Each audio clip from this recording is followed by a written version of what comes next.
Assalamualaikum warahmatullahi wabarakatuh. Nami kula Dita Firly Ramadhani saking kelas 12 TB kali. Geguritan batik.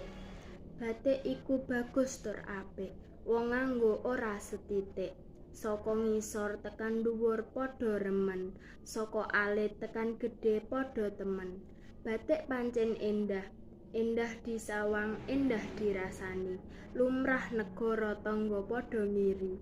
Padha lomba pengen duweni. Padahan wong manca wis ngakoni. Batik iku asli Nusantara. Siti Ibu Pertiwi. Batik warisan budaya sik kudu dijaga.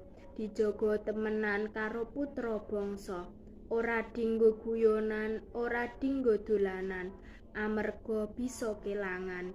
Aja nganti diaku-aku negara tangga. Bisa gelo tekan besok tua. Matur suwun. Wassalamualaikum warahmatullahi wabarakatuh.